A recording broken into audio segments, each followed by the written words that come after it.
መጽሐፍ ቅዱሳችን በሐዋርያት ሥራ ምዕራፍ 8 ላይ ከቁጥር 1 እስከ 8 እንዲህ ሲል ይናገራል። ላንብበው እስኪ። በዚያም ቀንም በኢየሩሳሌም ባለች ቤተክርስቲያን ላይ ታላቅ ስደት ሆነ። ሁሉም ከሐዋርያትም በቀር ወደ ይሁዳና ወደ ሰማርያ ሀገሮች ተበተኑ። በጸሎትም የተጉ ሰዎች እስጢፋኖስን ቀበሩት፣ ታላቅ ልቅሶም አለቀሱለት። ሳውል ግን ቤተክርስቲያንን ያፈርስ ነበር። ወደ ሁሉም ቤት እየገባ ወንዶችንም ሴቶችንም እየጎተተ ወደ ወህኒ አሳልፎ ይሰጣቸው ነበር። የተበተኑትም ቃሉን እየሰበኩ ዞሩ። ፊልጶስም ወደ ሰማርያ ከተማ ወርዶ ክርስቶስን ሰበከላቸው። ሕዝቡም የፊልጶስን ቃል በሰሙ ጊዜ ያደርጋት የነበረውን ምልክት ባዩ ጊዜ የተናገረውን በአንድ ልብ አደመጠው። እርኩሳን መናፍስት በታላቅ ድምፅ እየጮሁ ከብዙ ሰዎች ይወጡ ነበርና ብዙ ሽባዎችና አንካሶች ተፈወሱ።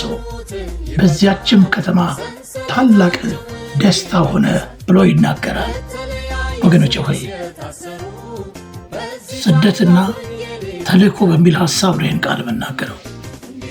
በዚህ ክፍል ላይ እንደምንመለከተው ገና በቁጥር 1 ላይ በኢየሩሳሌም ባለች ቤተክርስቲያን ላይ ስደት ብቻ አይደለም የተነሳው። ቃሉ ሲናገር ታላቅ ስደት ተነሳ ሆነ፣ ታላቅ ስደት ሆነ ይላል።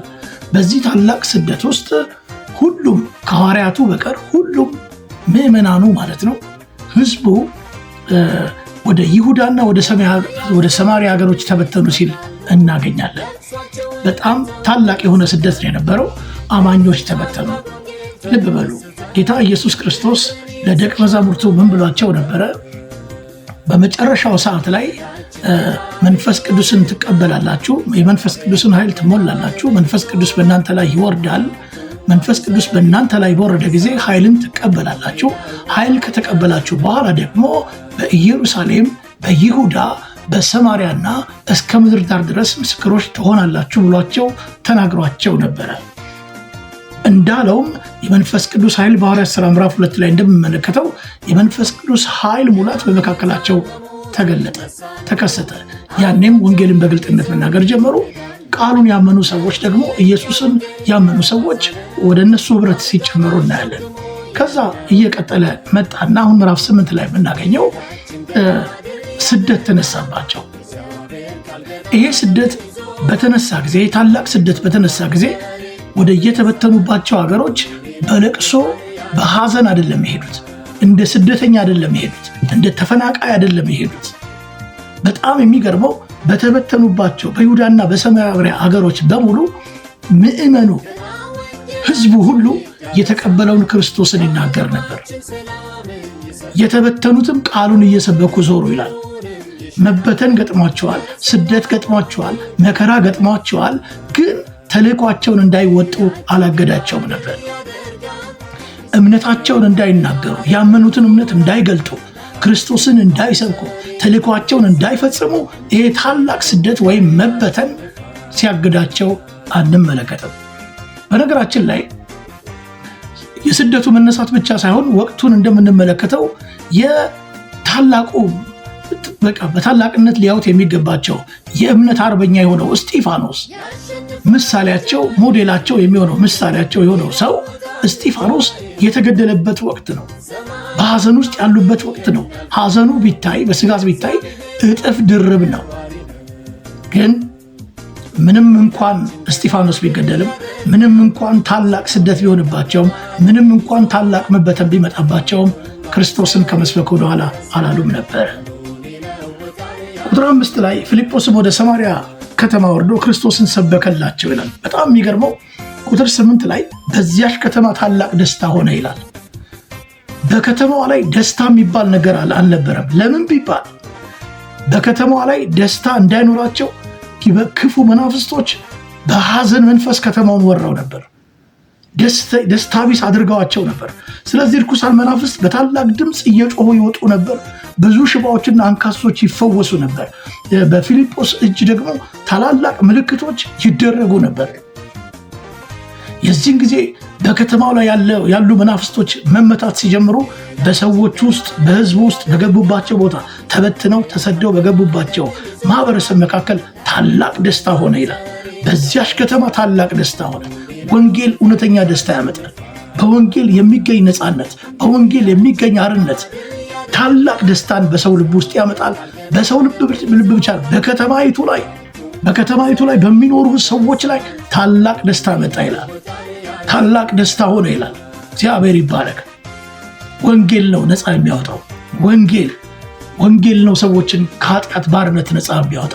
ወንጌል ነው ሰዎችን ከአጋንንት ባርነት ነፃ የሚያወጣ። ከእርኩሳን መናፍስት እስራትና ባርነት ነፃ የሚያወጣ ወንጌል ነው። ክርስቶስ በተሰበከ ጊዜ ክርስቶስ ሲሰበክ የተሰበከው ክርስቶስ የከተማውን አለቃ መንፈስ መምታት ጀመረ። ከተማውን በሐዘን አስሮ የያዘውን መንፈስ መምታት ጀመረ። ጌታ ይባረክ። ዛሬም እንደዚህ ነው የሚሆነው። ክርስቶስ እስካልተሰበከ ድረስ፣ ወንጌል እስካልተሰበከ ድረስ እውነተኛ ደስታ በከተማ ላይ አይሆንም። እውነተኛ ደስታ በሰዎች ልብ ውስጥ አይመጣም። ወገኖቼ ሆይ እውነተኛ ደስታ በከተማ ላይ እንዲመጣ፣ እውነተኛ ደስታ ወደ ቤታችሁ እንዲመጣ ክርስቶስን ስበኩ፣ ወንጌልን ስበኩ። ወንጌል ነው አርነት የሚያወጣው። ክርስቶስ ነው ነፃ የሚያወጣው። በዚያሽ ከተማ ታላቅ ደስታ ሆነ።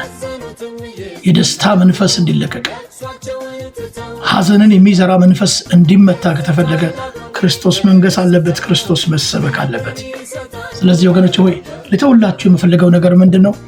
በስደት ውስጥ፣ በችግር ውስጥ፣ በመከራ ውስጥ እንኳን ብናልፍ የተሰጠንን ተልእኮ መርሳት እንደሌለብን ከዚህ ክፍል ላስታውሳችሁ እወዳለሁ። የተበተኑትም ቃሉን እየሰበኩ ዞሩ ይላል። እነማን ነው የተበተኑት ስንል ሁሉም ከሐዋርያት በቀር ወደ ይሁዳና ወደ ሰማርያ ሀገሮች ተበተኑ ይላል። ስለዚህ ከሐዋርያቱ በቀር ወደ ይሁዳና ወደ ሰማርያ ሀገሮች የተበተኑት አማኞች ቃሉን እየሰበኩ ዞሩ ይላል። የሚሰበክ ቃል ተሰጥቶናል። የሚሰበክ ወንጌል ተሰጥቶናል። ነፃ የሚያወጣ ወንጌል ተሰጥቶናል። ትዝ ይላችኋል የጴጥሮስን መልእክት በሚጻፍበት ጊዜ ላይ ለተበተኑት ሰዎች ነው ወንጌሉ የተጻፈው፣ መልእክቱ የተጻፈው ለተበተኑ ሰዎች። በተበተኑበት ቦታ ውስጥ፣ በገጠማቸው ስደት ውስጥ እንግዶችና በዚህ ምድር ሲኖሩ እንግዶችና መጻተኞች ሆነው ታምነው ለተቀበሉት ወንጌል የሚገባውን መከራ በመቀበላቸው ደስተኞች ሊሆኑ እንደሚገባ ሲጽፍላቸው እንመለከታለን። የተሰሎንቄን ቤተክርስቲያን ስንመለከት ምዕራፍ 1 ላይ እናገኛለን። አንደኛ ተሰሎንቄ ላይ ቃሉን ከመንፈስ ቅዱስ ደስታ ጋር ተቀበላችሁት ይላል። የተቀበሉት ቃል፣ የተቀበሉት ክርስቶስ ከመንፈስ ቅዱስ ደስታ ጋር ተቀበሉት።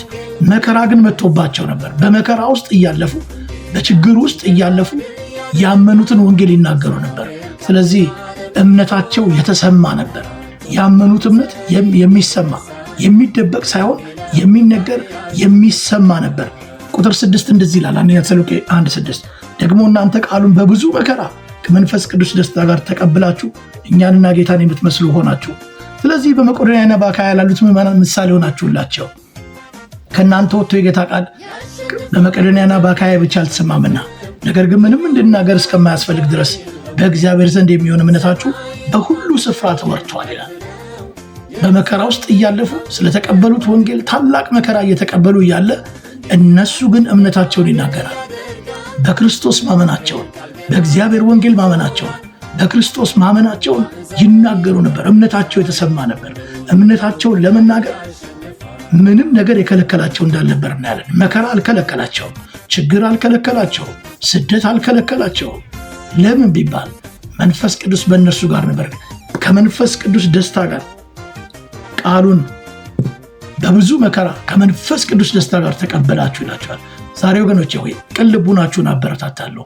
ስለ ክርስቶስ ወንጌል የተቀበላችሁትን እውነት ለመናገር ምንም ነገር ምክንያት ሊሆናችሁ እንደማይችል አሳስባችኋል። በያላችሁበት መከራ፣ በያላችሁበት ችግር፣ በያላችሁበት ጥያቄ ውስጥ ሆናችሁ ያመናችሁትን ወንጌል ለሌሎች አዳርሱ። በችግር ውስጥ፣ በመከራ ውስጥ የተሰጣችሁን ተልእኮ እንዳትረሱ አበረታታችኋል።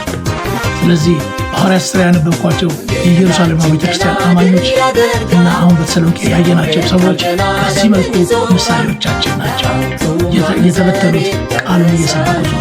እነዚህም በብዙ መከራ ተፈትነው ሳሉ የተቀበሉትን ወንጌል እምነታቸው ለሁሉ የተሰማ። ይሄንን እግዚአብሔር ከኛ ይፈልጋል።